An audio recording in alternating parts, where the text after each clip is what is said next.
오늘도 이 새벽에 기도의 자리에 나오신 우리 사랑하는 성도님들 주님의 이름으로 환영하고 축복합니다. 우리가 이 새벽에 가지고 나온 모든 기도 제목들 하나님께 온전히 올려드리고 또 하나님께서 기뻐하시는 모습으로 우리의 기도를 올려드릴 수 있는 이 시간이 되기를 간절히 소망합니다. 우리는 예수님의 부활과 예수님의 죽으심과 부활을 기대하는 그 시간들을 우리가 함께 보내고 있습니다. 우리가 마음으로 또 예수님의 죽으심과 또 부활을 우리가 기대하는 마음으로 정결하게 또 하나님의 말씀을 들으며 나아가는 우리가 되기를 소망합니다. 오늘 우리가 함께 읽은 말씀은 우리가 예수님에 대해서 어떻게 고백해야 하는지, 우리의 신앙을 돌아보게 하는 그 말씀과 또 예수님을 따르기 위해 우리가 가져야 되는 신앙의 모습이 어떠한 모습인지, 또 이후에 예수님께서 그 모습을 변화시켜 제자들에게 하나님의 아들이심을, 하나님의 그 인정을 받는 그 모습을 우리가 함께 말씀을 통해 살펴보게 됩니다. 오늘 이 말씀을 통해서 우리의 신앙의 핵심의 모습을 다시 한번 돌아보고 또 고백하는 그런 시간이 되기를 소망합니다. 저는 이제 170일 곧 앞두고 있는 아들이 있습니다. 이제 엎드려서 배밀이도 하고 또 앉아있는 시간도 제법 많이 길어졌습니다. 그런데 이렇게 하나하나 제 아들이 할 수 있는 것들이 생기면서 제 마음속에 또 다른 욕심이 한 가지 생겼습니다. 바로 빨리 저에게 아빠라고 부르는 그 이야기를 듣고 싶은 마음입니다.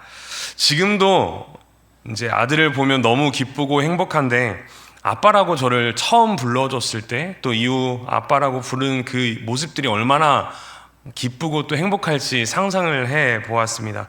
진짜 세상의 모든 것이라도 다 주고 싶을 만큼 그런 마음일 것 같다라는 생각이 들었습니다.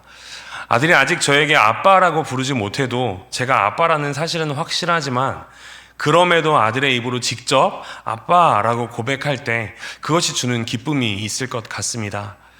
하지만 이렇게 아들이 저에게 아빠라고 부르는 것은 그냥 저의 기쁨만을 위함은 아닙니다.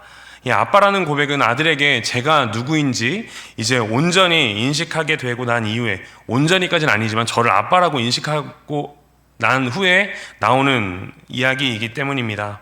함께 시간을 보내며 제가 누구인지 아들에게 확신과 신뢰가 담긴 고백일 것입니다. 수많은 남자 어른들 중에 제가 우리 아들의 아빠라는 이 관계의 확신이, 아빠라고 부르는 이 고백을 통해 저는 알게 될 것입니다. 그런데 제가 이런 생각을 하면서 오늘 말씀을 묵상하면서 이 마음이 함께 들었습니다. 우리의 삶에 있어서 우리가 하나님이 누구신지 우리의 입으로 직접 그 신앙을 고백하는 것이 굉장히 중요하다라는 것입니다. 왜냐하면 이런 고백을 통해서 내가 가지고 있는 하나님을 향하는 믿음의 확신이 어떠한지 우리가 다시 한번 생각해보고 점검해 볼 수 있기 때문입니다. 그렇게 우리는 우리의 마음속으로만 신앙을 고백하는 것이 아니라 우리의 입술을 열어, 우리의 입을 열어 하나님이 누구신지 우리의 입으로 고백을 해야 합니다. 우리가 우리의 입으로 바른 신앙을 고백할 때 우리와 하나님과의 관계를 다시 한번 바로 생각하고 점검할 수 있습니다.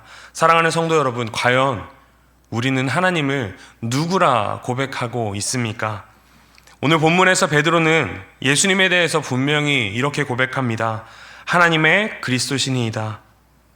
그저 세상의 사람들이 예수님이 행하셨던 일들과 예수님을 바라보면서 느꼈던 세례 요한 혹은 엘리야 혹은 옛 선지자 정도가 아니라 하나님께서 보내신 메시아라는 확신의 고백이 있습니다. 예수님은 제자들에게 이 대중의 의견이 아니라 개인적인 신앙의 고백을 요구하셨습니다. 그리고 그 고백을 통하여 예수님이 누구신지 분명히 알고 깨닫기를 원하셨습니다. 그저 세상 사람들과 동일하게 놀라운 일을 행하시는 분 정도가 아니라 하나님께서 보내신 메시아라는 확신의 고백이 있기를 원하셨던 것입니다. 그리고 그 고백을 함으로써 예수님을 바르게 알고 그 관계 안에 머물러 있기를 원하셨던 것입니다. 이외에 예수님은 그 관계 안에 머물러 있던 제자들에게 예수님께서 당하실 고난과 죽음에 대한 예언을 하셨습니다. 또 예수님을 따르는 자가 가져야 될 이 자세에 대해서 말씀해 주셨습니다. 자신이 당할 고난과 죽음을 말씀하시면서 예수님은 세상이 기대하는 메시아가 아니라 하나님의 말씀대로 고난과 또 이런 어려움들의 순종으로 하나님의 나라를 성취해 가시는 하나님의 그리스도이심을 분명히 밝히셨습니다. 사랑하는 성도 여러분, 오늘 우리가 이 말씀을 함께 묵상하면서 우리가 고백하는 예수 그리스도는 어떤 분이신지 반드시 다시 한번 생각해 보아야 합니다.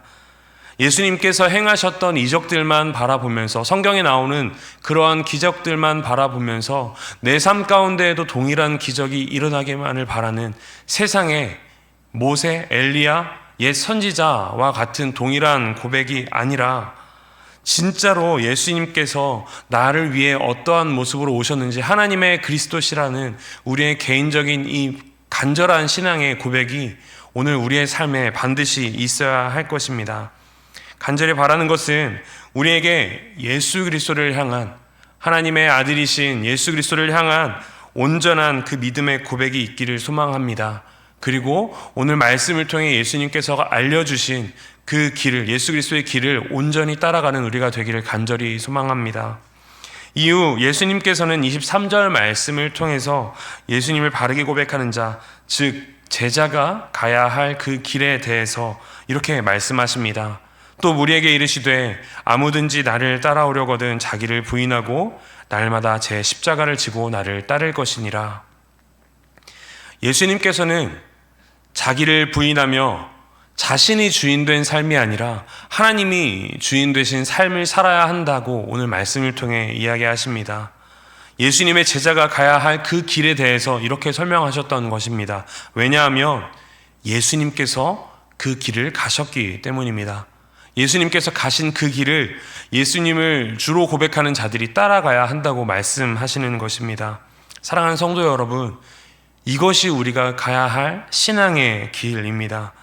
혹시 우리의 삶이 내 뜻대로 되지 않아서 답답하거나 혹은 괴롭고 어려운 마음이 들 때마다, 그때마다 이 말씀을 기억하며 우리가 이 십자가의 길을 잘 걸어가고 있구나라는 그런 확신의 마음을 가지시기를 소망합니다. 우리가 하나님의 자녀이기에 내 뜻과 내 원하는 방법대로 그 길을 가는 것이 아니라 하나님의 길을 따라가기에 우리가 고난과 어려운 길을 순종하며 따라갈 때 우리 삶에 다가오는 어려움들이 그저 우리를 괴롭히기 위한 어려움이 아님을 우리가 반드시 기억하며 나아가시기를 소망합니다. 그리고 그 시간을 보내며 하나님을 외면하거나 멀리 떠나거나 부끄러워하지 않으시기를 소망합니다. 왜냐하면 그 길이 예수 그리스도의 제자가 가야 할 길이기 때문입니다. 누가복음 9장 26절에서 이렇게 이야기합니다. 누구든지 나와 내 말을 부끄러워하면 인자도 자기와 아버지와 거룩한 천사들의 영광으로 올 때에 그 사람을 부끄러워하리라. 우리의 잠깐의 괴로움과 어려움으로 하나님을 외면하거나 떠나지 않는 사랑하는 우리 모든 성도님들 되시기를 간절히 소망합니다. 이어서 예수님께서는 제자들을 데리시고 기도하러 산으로 데리고 가십니다. 그곳에서 기도하시던 중에 용모가 변하는 그러한 모습들을 제자들에게 나타내십니다. 아마 예수님을 향하여 하나님의 그리스도라고 고백한 이 제자들도 예수님의 그 길을 따라간다는 것은 참 어렵고 두려운 일이었을지도 모르겠습니다. 그런 제자들을 향하여 예수님께서는 놀라운 모습을 보여주십니다. 광채가 나고 흰 옷을 입은 모습으로 제자들 앞에서 변화하신 것입니다. 그렇게 예수님의 영광을, 하나님의 영광을 제자들에게 보여주셨습니다. 예수님께 제자의 길을 가는 제자들이 그 최후 겪게 될 모습을 예수님께서 보여주신 것입니다.